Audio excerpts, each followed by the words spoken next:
3.1 का first question consider कर लेते हैं।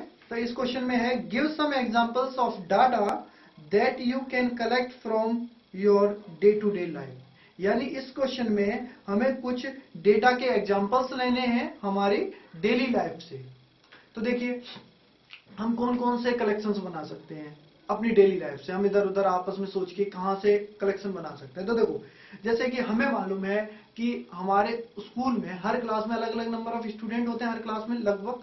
तो हम पहला कलेक्शन कर सकते हैं number of student in each class of my school. पहला कलेक्शन हो गया। तो लिख लीजिए, नोट कर लीजिए से, number of student in each class in my school. अच्छा जी, दूसरा कलेक्शन सेट हम क्या बना सकते हैं और देखते हैं आसपास।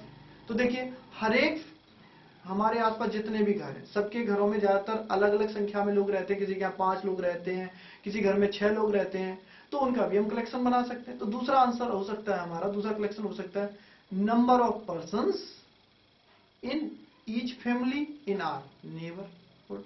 हमारे चारों ओर जो भी फैमिलीज है उनके ईच फैमिली में कितने मेंबर हैं। तो लिख लीजिए इसे भी आप, number of persons in each family in are को अवर भी कुछ लोग बोलते हैं, इन आर नेबरहुड। तो ये दूसरा कलेक्शन हो गया, हमारे आसपास के पड़ोस में प्रत्येक घर में कितने लोग रहते हैं उसका कलेक्शन कर सकते हैं। अच्छा जी, और भी कर सकते हैं। अब देखो आपका इलेक्ट्रिसिटी का बिल आता है, हर महीने आता है, तो उसको भी आप लिखते जाइए, जनवरी का इतना आया, फरवरी का इतना आया, मार्च का इतना आया। तो ये भी एक डेटा आपका तैयार हो जाएगा। तो ये भी आपका कलेक्शन हो जाएगा डेली लाइफ से। अच्छा, इसके अलावा और क्या हम बना सकते हैं? इसके अलावा आप बना सकते हो हाइट का। आपके घर में सब लोगों की अलग अलग हाइट होगी, तो आप सबकी हाइट लिखिए, आपकी हाइट इतनी है, मीनू की इतनी है, चीनू की इतनी है, जिसकी भी जितनी हाइट हो आप उसे रिकॉर्ड करते चले जाइए। तो मतलब हमारे आसपास जो भी लोग रहते हैं उनकी हाइट का भी आप रिकॉर्ड बना सकते हो। ठीक है। अच्छा जी, इसके अलावा और क्या रिकॉर्ड में बना सकते हो? आप स्पेंड का भी कर सकते हो कि जैसे मान लो कि जनवरी में मेरा जेब खर्च मुझे इतने रुपए मिला था। वैसे नॉर्मली फिक्स मिलता है, अगर आपको अलग अलग मिलता है, किसी दिन मम्मी ने 2 रुपए दे दिए, किसी दिन मम्मी ने 5 रुपए दे दिए, तो आप उन्हें लिख सकते हो कि जनवरी मुझे इस डेट को इतने मिले, इस डेट को इतने मिले। तो आपका एक और डेटा तैयार हो जाएगा।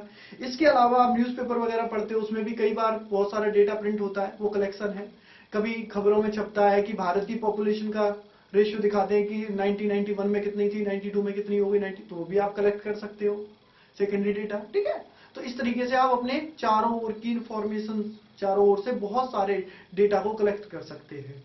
ठीक है। तो ये आपका पहला क्वेश्चन का आंसर हो गया, give some examples of data that you collect from your day to day life. ये सभी हमारे collection day to day life से हो रहे हैं। तो मैंने आपको 5 या करीबन 6 ऑप्शंस बता दिए, आप इनको नोट डाउन कर सकते हैं।